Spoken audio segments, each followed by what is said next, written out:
Whether it's an impending economic depression, contagious plague, or alien invasion, month after month of apocalypse bingo can and will start to drain even the most stoic among us. Why sculpture physique into an amazing beach bod if the beach might be closed in a month?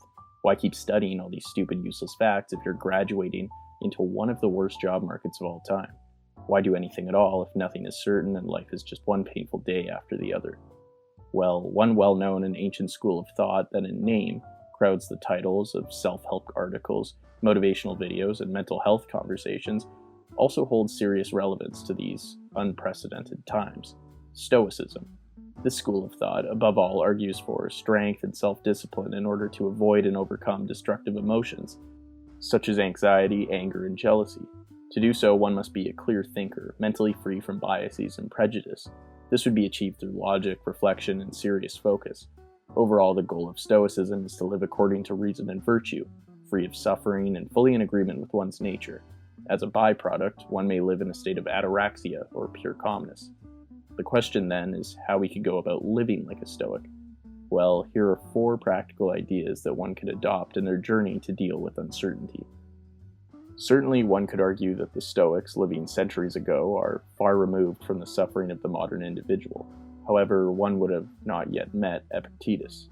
Born as a slave, he had a leg deliberately broken by his master at a young age. Just as he gained freedom, he was then banished from Rome. He died with few possessions. Epictetus argued first and foremost that we have no power over external things, and the good that ought to be the object of our earnest pursuit is to be found only within ourselves. This is an important point in Stoicism.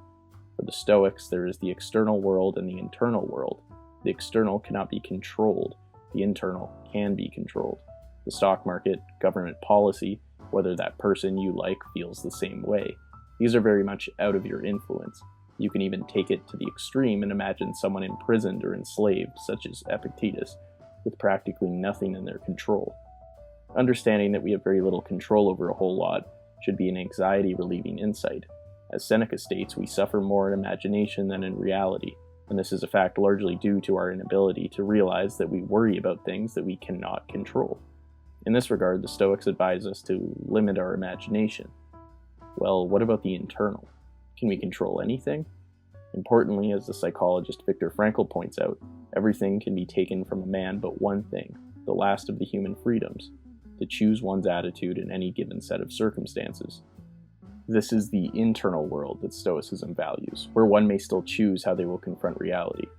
Notably, understanding what we can and cannot control does not mean we should just accept the world as it is. If you aren't currently enslaved, you likely still have a pocket of control over your present reality. Whether it's the ability to join a policy group in your local government, participate more in your community, or even pick up a new skill, you still can and should live actively. Understanding the border between what you can and cannot control is, if anything, an exercise to focus your time and energy on what you can influence and accept, that which you cannot. To summarize, Epictetus writes, the chief task in life is simply this: to identify and separate matters so that I can say clearly to myself which are externals not under my control, and which have to do with the choices I actually control. Where then do I look for good and evil? Not to uncontrollable externals, but within myself, to the choices that are my own. One advisable exercise is to write a list of everything you are anxious about, and then to divide them into the internal and external. That which you cannot control, you can learn to accept, and that which you can control should be given a concrete action plan. The cheesy and usually regret-laden comment, "you don't know what you have until it's gone," is actually a pretty useful insight if you wish to become a modern Stoic. Negative visualization is one of the more well-known tools in the Stoics' journey to become virtuous. This method, although arguably very pessimistic on the surface, is actually a very useful generator of greater optimism. One only has to imagine the things they love ripped away from them: their car, their home, their fantasy team, their loved ones. Look at your son or daughter, partner or parent, and for a brief instant imagine them suddenly taken from your life. Why should I do this? This sounds depressing and weird. However, Seneca writes, "He robs present ills of their power, who has perceived their coming beforehand." In this sense, one is simply embracing the reality that life changes. People leave your life and nothing is permanent.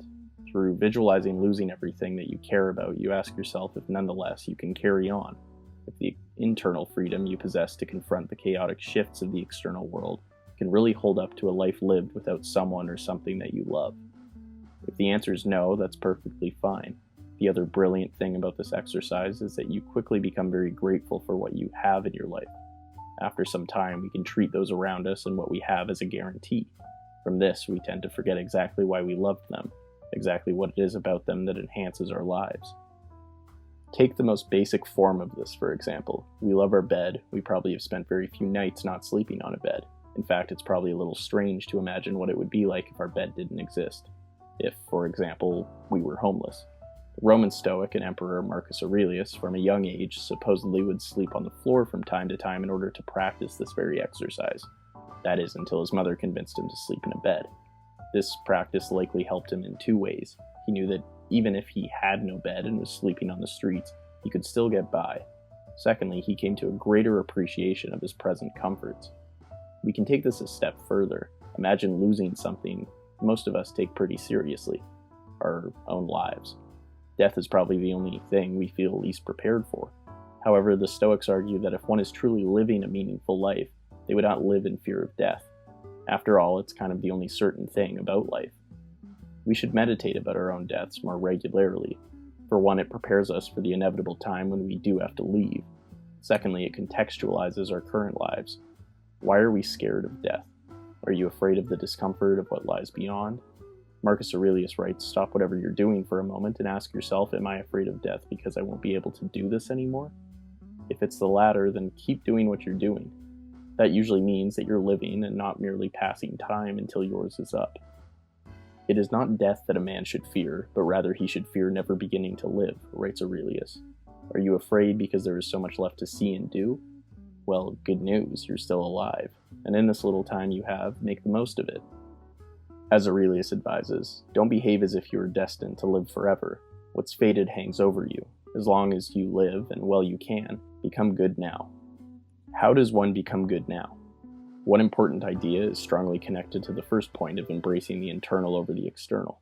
This can mean, first of all, to set internal goals that are detached from outcomes. That sounds somewhat paradoxical in this day and age. Usually we set goals in order to reach a certain outcome, a specific amount of money or a weight loss goal.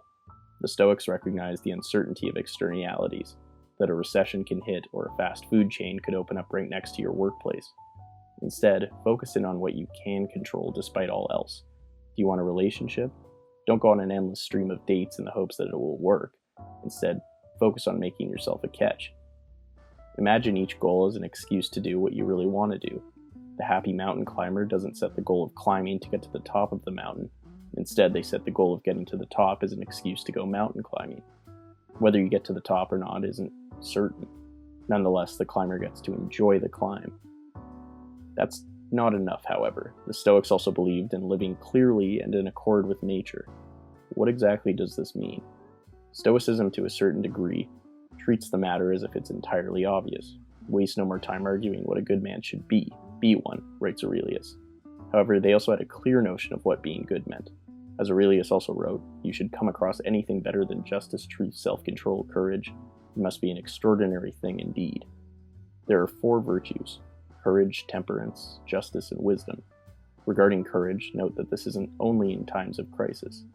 Courage is developed in small daily actions as well, whether it's finally having that uncomfortable conversation with someone close or standing up for yourself. One may not be free to avoid conflict, but they are nonetheless free in how they decide to handle the conflict. With temperance, we find a virtue that is far less favorable in this day and age. Mass consumption, exuberant in-your-face lifestyles, and the ease at which people voice radical and visceral anger at others. Modern living welcomes those who seldom pay any attention to the virtue of moderation. Nonetheless, the Stoics suggest that temperance is necessary if one wants to live a good life, largely because temperance is needed in order to develop good habits. Epictetus writes, "Capability is confirmed and grows in its corresponding actions, walking by walking and running by running. Therefore, if you want to do something, make a habit of it." Justice is perhaps the most important virtue.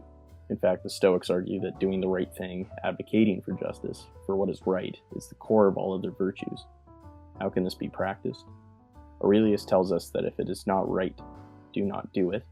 If it is not true, do not say it. Easy enough. But doing the right thing must allow for uncomfortable change and growth. to realize that what one first felt was right may not remain so. If anyone can refute me, show me I'm making a mistake or looking at things from the wrong perspective, I'll gladly change. It's the truth I'm after, and the truth never harmed anyone. This final point leads us to the virtue of wisdom. Wisdom, above all, tells us what we need to know in order to navigate the world. It tells us that which we can and cannot control. For example, climate change might be an issue that one feels entirely unable to solve alone. However, one may research the issue as well as discover certain outlets of change within their community that, while smaller than the issue itself, allows someone to act virtuously. This cannot be achieved without wisdom. However, it should be noted that wisdom requires the humility of being a lifelong student. You cannot learn that which you think you already know, writes Epictetus. To be a Stoic is to embrace uncertainty for the cause of greater truth. To understand Zeno's observation that we are born with 2 eyes, 2 ears, and 1 mouth for a reason. In summary, to be a Stoic, one must firstly understand the great divide between the external world that lies out of one's control and the internal world, that which one can still control. Doing so will manage one's anxieties and orient their energies to their sphere of influence. And note that sometimes this area of control may be nothing more than one's response to the external world. Secondly, one must embrace discomfort, whether they imagine the loss of that which they love or the loss of their own lives. Doing so will lead to a more emphatic love of what they have, rather than a longing for what they want. Thirdly, whether how cliché it is, focus on the journey rather than the destination. And fourthly, live virtuously. Be courageous when necessary, practice moderation, do the right thing, and always keep learning.